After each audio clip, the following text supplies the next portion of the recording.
Paraditën e ditës së hënë, kryeministri Edi Rama zhvilloi një takim me ekipin e zjarrfikseve me emergjencën civile. Edi Rama theksoi se i ka propozuar Këshillit të Ministrave që të gjithë forcat në varësi të Ministrisë së Mbrojtjes që janë angazhuar për shuarin e zjarreve të shpërblehen me një pagë shtesë. Unë i kam propozuar qeverisë që të gjitha forcave që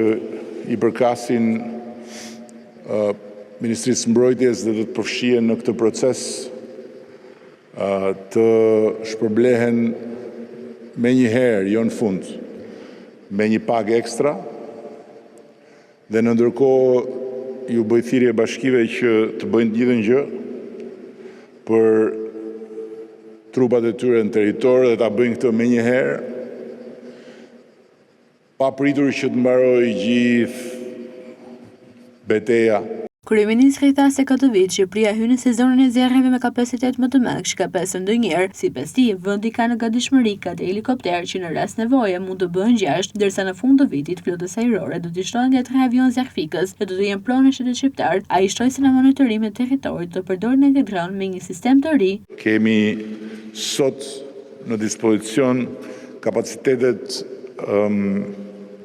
teknologjike më të mëdha që kemi pasur ndonjëherë, me 4 helikopter të gatshëm, të cilët në çdo moment nevoje mund të bëhen 6, sepse helikopterët operacional janë 9, por kanë edhe misionet të tjera, si misionet e shpëtimit, si misionet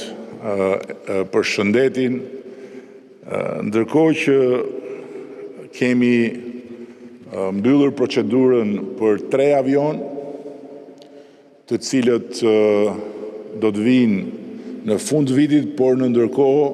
dhe do të jenë pronë e shtetit shqiptar. Rama u ndale këtë situata dramatike në Francë e në Spanjë, ku qindra mijëra banor janë detyruar të largohen nga shtëpitë për shkak të flakëve, duke u shprehë i gatshëm që të ndihmojë Francën e Spanjën në rast se vendi tonë do t'i kërkojë ndihmë.